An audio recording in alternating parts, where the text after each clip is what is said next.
Hi, this is Paul. This video is going to be mostly about the Christian Reformed Church, the upcoming synod, and the discussion over human sexuality and what the Christian Reformed Church can do. For those of you who don't know much about the situation, ever since 1973, the Christian Reformed Church has basically had a side B approach to the question of same-sex attraction and behavior. Since then, there have been ongoing requests for study advice in terms of pastoral care, etc., etc. The 2016 Synod received a report that had a majority and a minority committee with respect to this issue. Some surveys have suggested that there are perhaps 15% of Christian Reformed clergy who are of the persuasion that the Christian Reformed Church should affirm same-sex marriages. So that's 85% of the Christian Reformed Church. That number might have slipped since 2016. It might be more like 80% at this point. But for the most part, the Christian Reformed Church is a conservative denomination with respect to this issue. Now, I would say that there are probably 20% on the progressive side, perhaps 20%. Well, we'll get to defining the conservative side, because if 20% are progressive and, let's say, desire that the CRC be affirming, that means 80% are not, which means that there's no assembly in which the progressives are going to get what they want. And so the request for the progressives have been for what they call a local option, where local congregations at their own discretion could ordain elders and deacons, and I suppose clergy at some point, as ministers of the word in committed same-sex relationships. This was basically the approach that the Christian Reformed Church took to women's ordination in 1995, which is very much playing into this debate right now. So in 2016, Synod commissioned a study committee to give a larger perspective on human sexuality, and that report was put off for a couple of years because of COVID and is now coming to Synod. The report is large, nearly 200 pages. There have been many overtures. Those are communications by individuals, local congregations, and classes. Classes are sort of regional bodies within the Christian Reformed Church. Some saying the report should be passed, some saying the report shouldn't be passed, some saying portions of the report should be passed. I'm going to cut to the chase in terms of what the report means. By and large, the report is a conservative report. It was that way by design. In 2016, Synod took an unusual posture of only allowing people who maintained the 1973 stance, basically the side B stance with respect to human sexuality, and only had members who were in that camp write the report. And so, to the surprise of no one, the report is a conservative report. And there's a lot that could be said about the report, most of which would probably be uninteresting to many of you. The most controversial aspect of the report comes in the final recommendation.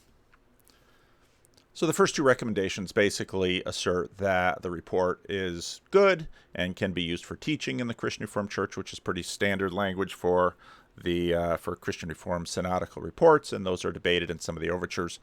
Overture D is the one that's going to get all the attention.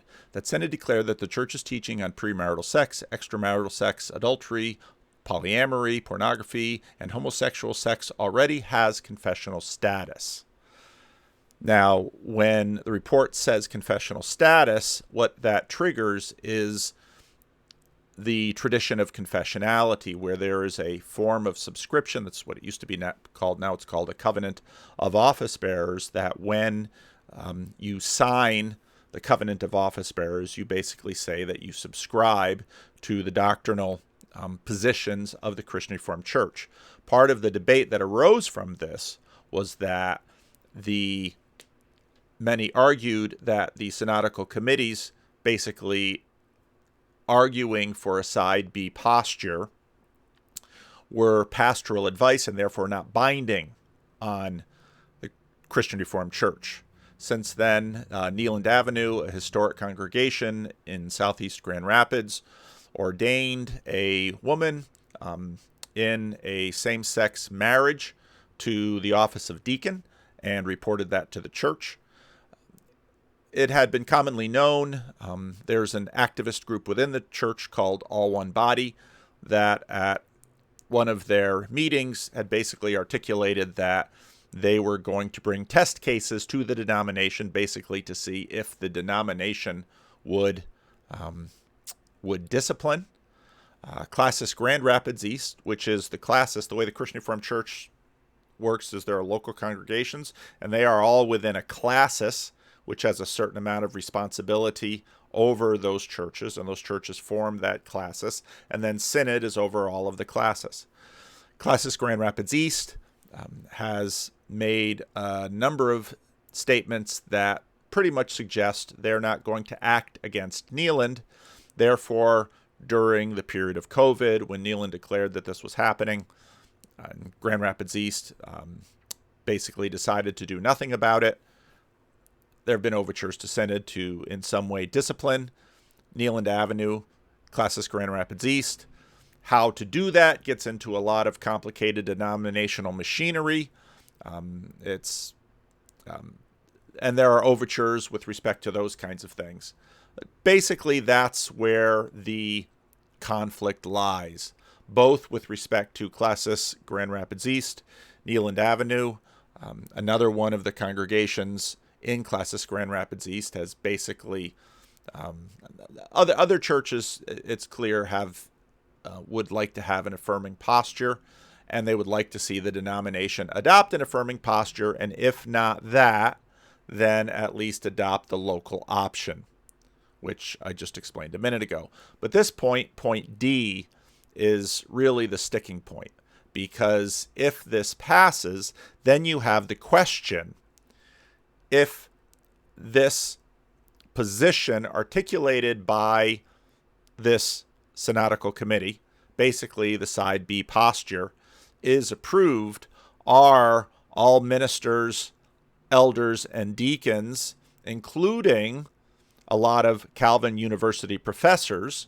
There was an overture where almost 150 Calvin faculty wrote a letter to Synod basically expressing their disagreement, at least with aspects of this report, because all Calvin University professors are also signatures of a covenant of office bearers, a little bit different than the church one, but basically the same, because Calvin University is owned by the Christian Reformed Church. Those who want to see the Christian Reformed Church change its posture on this matter, or at least allow more flexibility on this matter, very much know that they are in the minority in terms of votes. No one knows exactly what size the minority would be because of the way Synod is constituted. Nobody knows exactly how the votes will shake out with respect to any specific recommendation. But this is sort of where I'm just sort of giving you a lay of the land. 8 months ago, I made a 3.5-hour video entitled Why Marriage Equality Means the Death of Protestant Churches. And it's kind of a long slug where, for the most part, I'm thinking out loud about various different elements of it. And some of that summary will come in this video. Various conservative churches in the denomination are already leaving over this matter. I was one of 2 church visitors that worked with our Classis with respect to the congregation of First Ripon, which is about an hour south of us. The Banner just released an article today about their departure from the denomination. Myself and another pastor from the Classis had met with them over a year ago to try to convince them to stay within the denomination. We offered our arguments. They had their arguments. All of our conversations were amicable. They were all done in good faith. And just at our last Classis meeting, the Classis voted to acquiesce at their departure and to release their their clergy who were ordained in the Christian Reformed Church.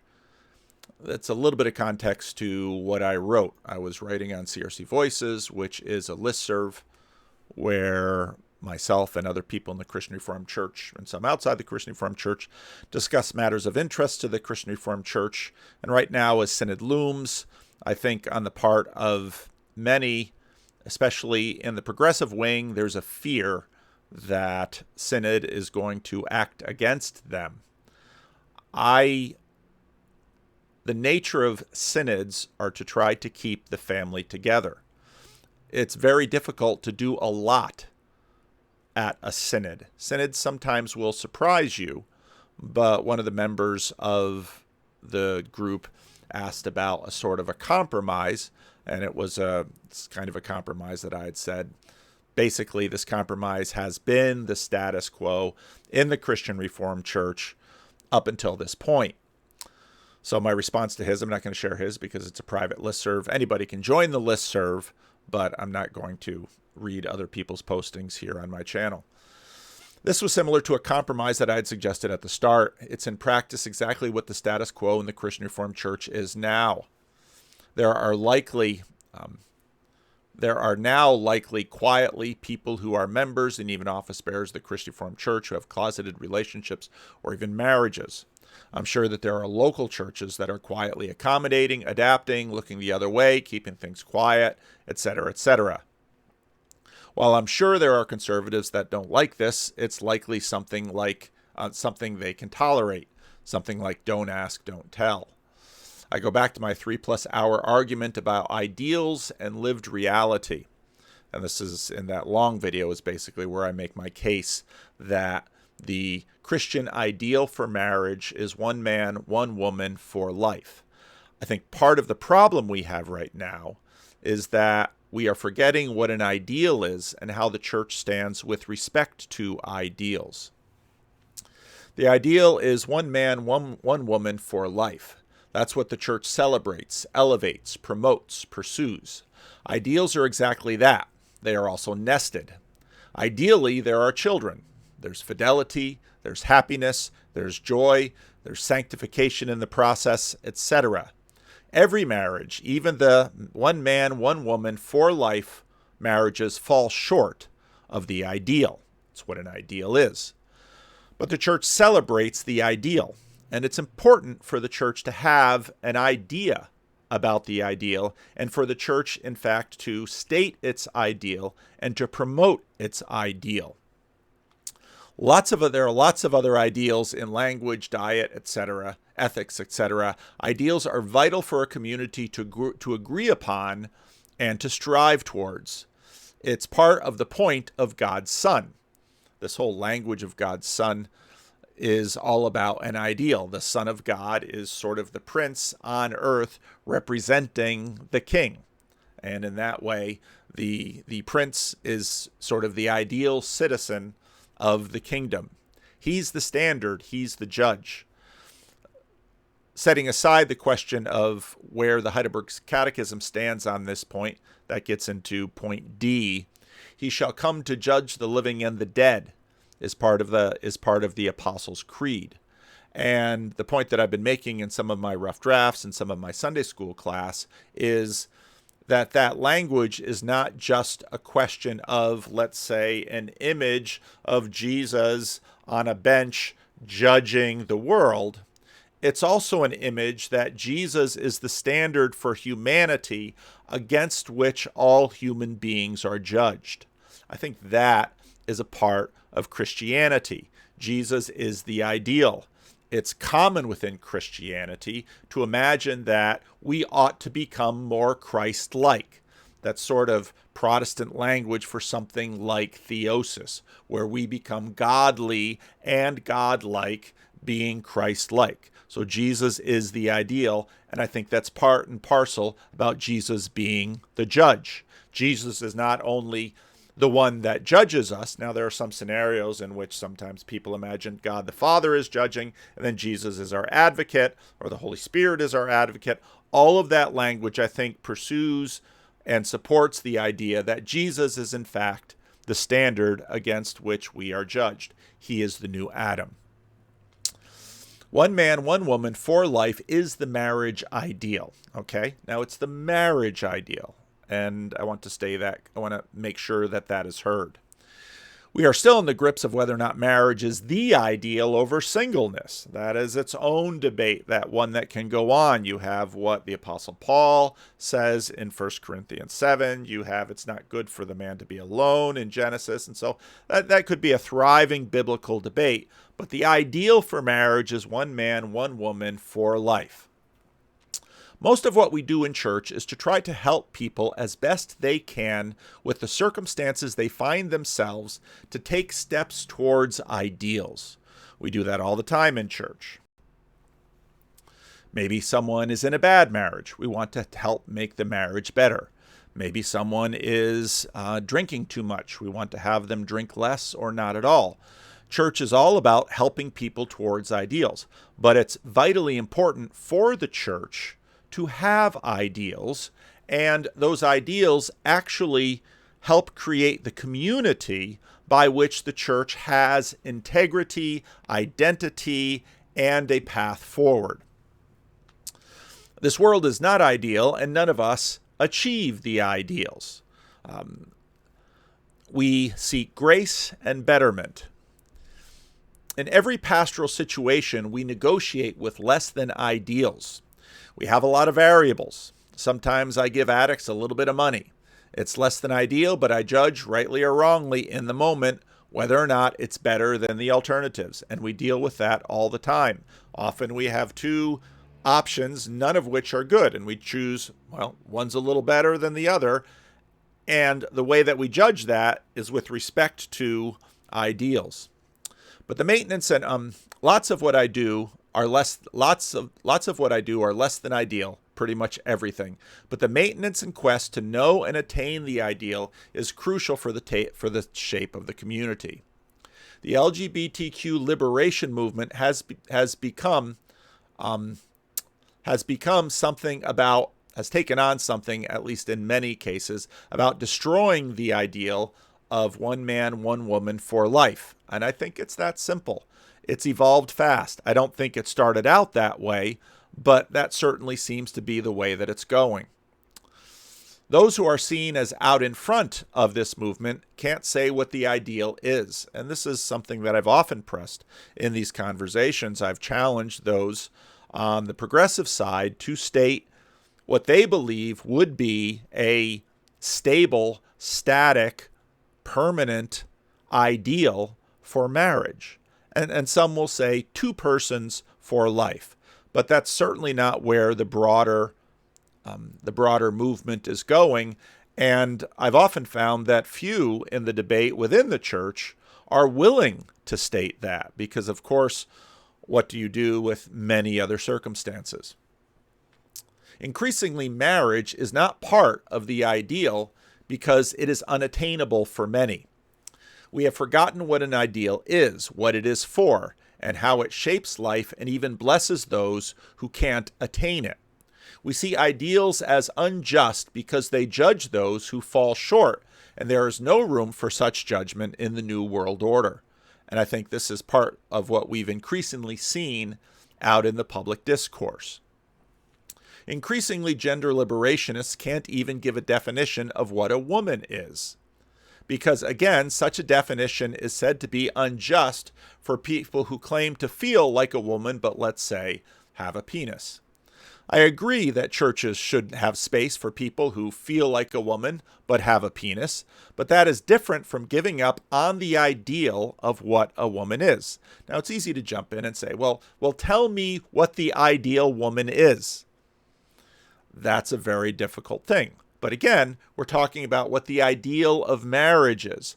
I think we can relatively easily stake out some ground or some ideals about women. Let's say an adult female human being is a great definition for a woman. But again, in this world, well, we sort of lack ideals. But yet ideals are there that we can sort of strive to. Now, I know there's lots that we could talk about with respect to these questions of ideals, but again, I think for marriage, simply having the ideal of marriage between one man, one woman for life is the best ideal intergenerationally for society, and I think actually that ideal within Christianity has been a good one and a stable one.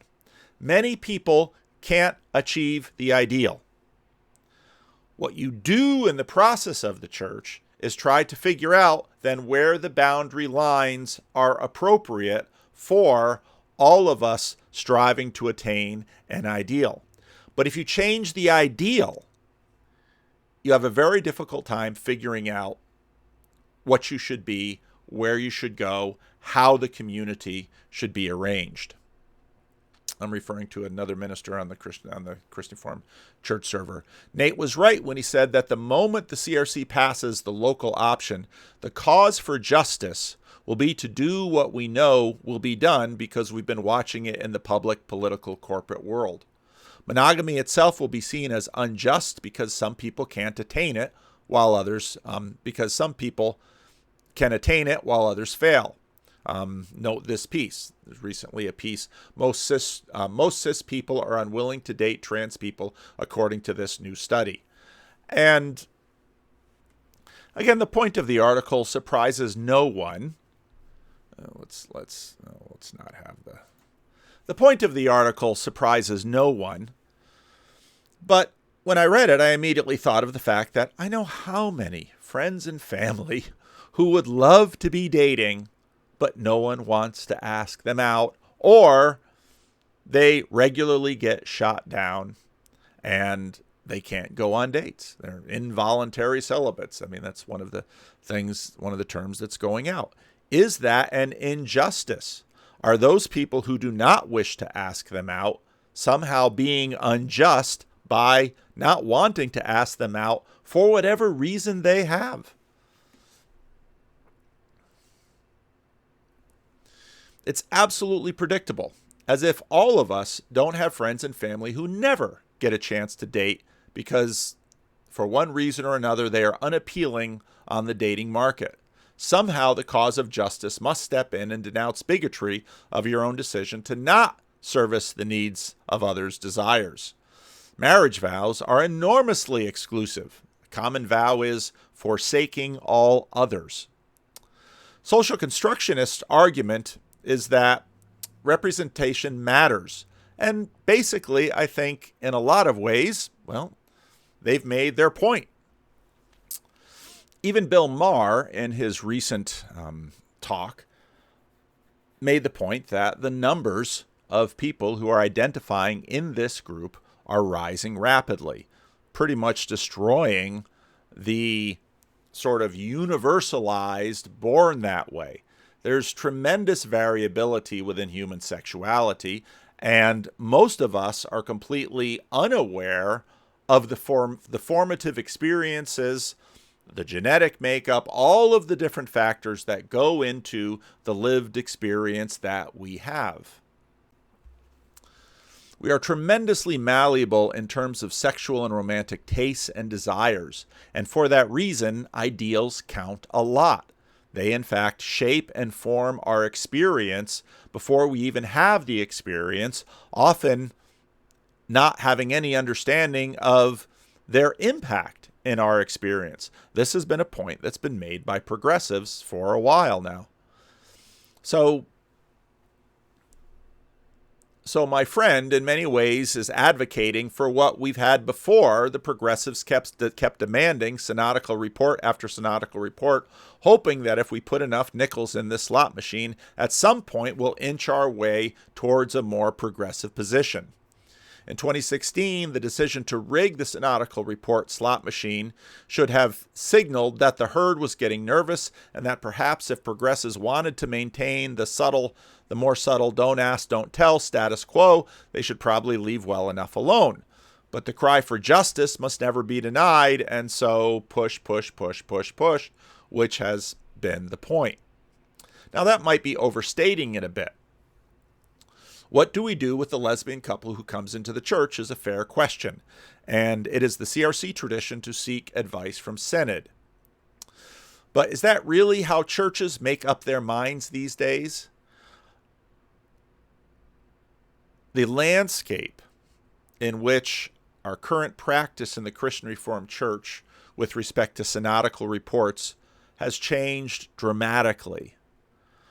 There are so many other formative influences that go into forming members of the Christian Reformed Church. And the authority and posture and power of the Christian Reformed Church to shape its members, I would imagine, in my lifetime, has decreased dramatically. Underneath this process is a certain corruption that is also developed. Synod reports also have the outcome of moving the ball forward, that's usually on the progressive side, or binding the hands of our neighboring churches. That's usually what synodical decisions are designed to do. For those at least who are accepting the authority of synod, well, once synod has made it clear you ought not to do this, well, if you do it, you in fact may face punishment. Another example, how about the elder marriage in the church but not the state because of retirement money issue? I'm sure that there's plenty of local optioning on that score. Conservatives like the synodical report game too. If we get our way, we like it, and we do need order. I do think shifting the focus from what is permissible to what is ideal helps on the pastoral front. But it's clear that many people formed by the culture that sees this as a justice issue in the way that the issue has shifted will not find compromise acceptable unless it is done in the spirit of gradually moving the ball forward to a line that they cannot or will not be able to agree upon within their coalition. David Brooks had an opinion piece. It was entitled How Democrats Can Win the Morality Wars. I don't know if David Brooks picked that title. I don't think it's a particularly good title, but he made several important points in the piece. And one of the points that he made in the piece was that there are, in some ways, two larger moral frameworks in the society. The phrase moral freedom captures a prominent progressive moral tradition. It recognizes the individual conscience as the ultimate authority and holds that a diverse society, each person should have the right to lead his or her own authentic, and don't let that word sneak by, because, well, I think in many ways that's sort of the alternative ideal that the Christian Reformed Church is facing. Because I think if you'd really press the progressive side of the denomination, they would argue each person has to do what's authentic to their own journey or experience. It's extremely difficult to build a stable community at that level of analysis. And for that reason, having an ideal which is outside of us, for example, for marriage of one man, one woman for life, is really helpful. Because then at least you know what the ideal is. Now, from that point, churches can begin to negotiate, well, then what are the lines? Where are the prohibitions? What is tolerable? What is intolerable? And churches have been doing this completely apart from questions of same-sex marriage for a very long time now. Because again, one man, one woman for life is a challenging ideal. And so churches have had to figure out what to do about divorce, what to do about marital infidelity, what to do about all sorts of other unhappinesses that come into marriage. And churches figure out, well, what will be tolerated, what won't be tolerated. But I think just stating the ideal, and if in fact the church can confessionally say, this is an ideal that we hold as a church. If you can't hold this ideal, this is probably not the community for you. If you can't hold that this is in fact the ideal, and we can talk about how to together pursue this ideal, promote this ideal as a community, and give shape to this ideal vis-a-vis the prohibitions, if you don't have the ideal, the rest of the conversation can't really flow. Now, there was at least one overture that was stressing unity, and it was from the progressive side. Other overtures expressed unity. The difficulty that we have is if you don't have a common ideal, it's difficult to know around which you will achieve your unity. Nothing Synod can reasonably do will likely satisfy many of the conservatives. We saw this in the departure of First Ripon. Even if Synod passes the human sexuality report complete with its always been confessional statement, there will not be a progressive witch hunt through the clergy and the laity to exile all those with affirming tendencies. That's simply not in the cards for the denomination. The denomination doesn't have the resources. The denomination doesn't have the stomach for that. That's not going to happen. It's not the CRC way. Anything short of that, I feel, will not satisfy some conservatives, and I suspect that for some, they can't even articulate a demand that could be reasonably met by the denomination in terms of where it's at right now. And I think it's for that reason that the Christian Reformed Church is seeing the kinds of departures like it did from First Ripon. I expect Synod to pass the human sexuality report as such and to try to do some nuancing on confession and or heresy. It will hold, but it will basically continue to hold to the 73 position, which is basically the side B position. I think that's where, at this point, the majority of the Christian Reformed Church is. So to those who lean progressive, how much really do you want Synod to pursue, quote-unquote, unity? Do we do so by counting? In other words, are we going to try to save as large a denomination as possible? Do we count noses and decide which unity we desire? My guess is that there are more conservatives in danger of being lost in this current struggle than progressives at this point. Unity can hardly mean, unity could mean, if that was your primary goal, a hard turn to the right. That turn, I don't think the USS CRCNA can in any reasonable degree make. And that's exactly what conservatives are seeing and why some of them are leaving now. Synod will also try to do something with Classis Grand Rapids East and Neeland. It will be too little too late for many conservatives. Even if Synod issues an ultimatum to Classis Grand Rapids East to cease and desist, it would be by next year, meaning that some conservatives won't want to wait. And you can see the situation in First Ripon. What I hear is that any action taken against the progressives somehow violates unity, and that the choice of unity is a local option. It's a stretch to imagine a very libertarian political move to be unity when that's not what you're really asking for is diversity, a vision and application in the hopes of not losing what is actually a smaller loss than the large one. And CRC Voices are right about this stuff fairly often, and so a number of years ago I came up with my iron rule of church unity, which is that churches split right and leak left. So what unity are we talking about? Unity of perspective? We're not close to that. The only way to pursue that is to segregate on perspective, and that's a very big split and realistically a dissolution. If unity means keeping the family together, it isn't going to happen. In fact, it's already unhappening. People are going to leave.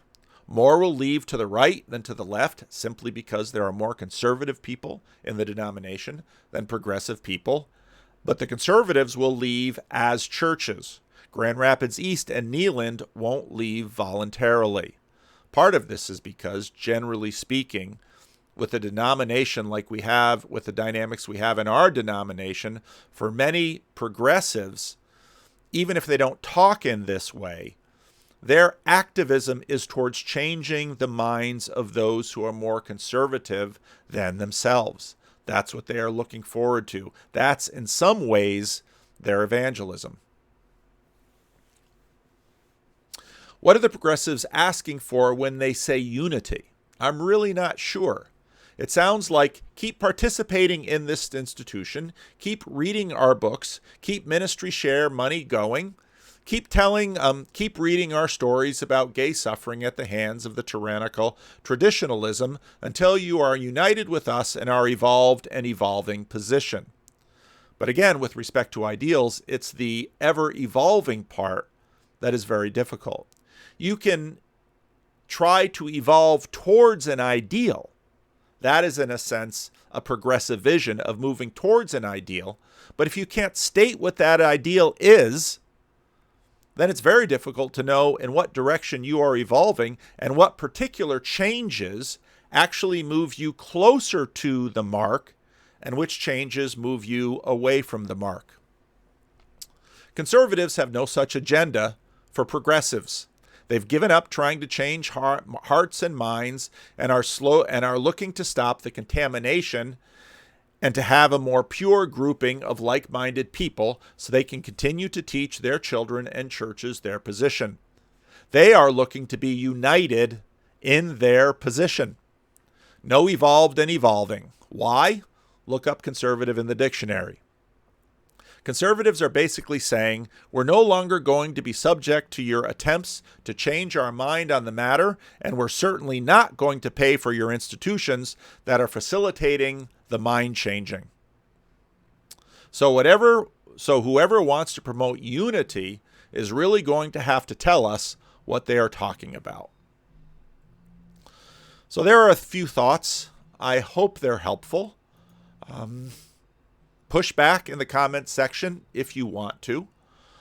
I would like to see the Christian Reformed Church stay as united as possible. I would like to see the Christian Reformed Church be able to express and articulate and embrace an ideal which could actually shape the conversation. Because again, I think if we are not united in an ideal, if we're not united in a vision, we're not going to have the capacity to actually make progress towards that vision. I think if a group says human sexuality, the ideal of human sexuality is that a person's sexual expression or gender identity ought to feel authentic to them, I don't think you're going to find that to be a Christian ideal or even a pastorally fruitful ideal. Because I believe that people looking down at their secret, sacred self in order to navigate their way to the future are going to discover that the well that one looks down of an individual human being is too shallow a body of water to know how to actually move towards the good and the right, and to give up on all ideals, well, that's an entirely other conversation. So, again, I get a lot of questions about, well, what do I think? Well, that's what I think. Well, what do you think the prohibition should be? I think the church should work on that. But if it has an ideal in common, at least I think it can reliably and reasonably pursue pastoral care towards that ideal. And all of the questions about to what degree is human sexuality malleable? To what degree can any individual actually move towards that ideal? And if they can't, in fact, move towards that ideal, what, in light of all the other ideals, is the best way for the church to relate to them and the church to encourage them? I think once you have at least agreement with respect to some ideals, especially with this one, then you can actually have a productive conversation. If you don't have an ideal, or if you have an ideal that isn't functional, no amount of conversation is probably going to get you anywhere. Because again, the whole idea of going somewhere is about moving towards an ideal. So if you want to get someplace, do a little bit of work to figure out the ideal, and then you can pursue the how. Again, I hope this has been helpful. Leave a comment. Let me know what you think. And, well, come June, we'll see what the Christian Reformed Church does and doesn't do.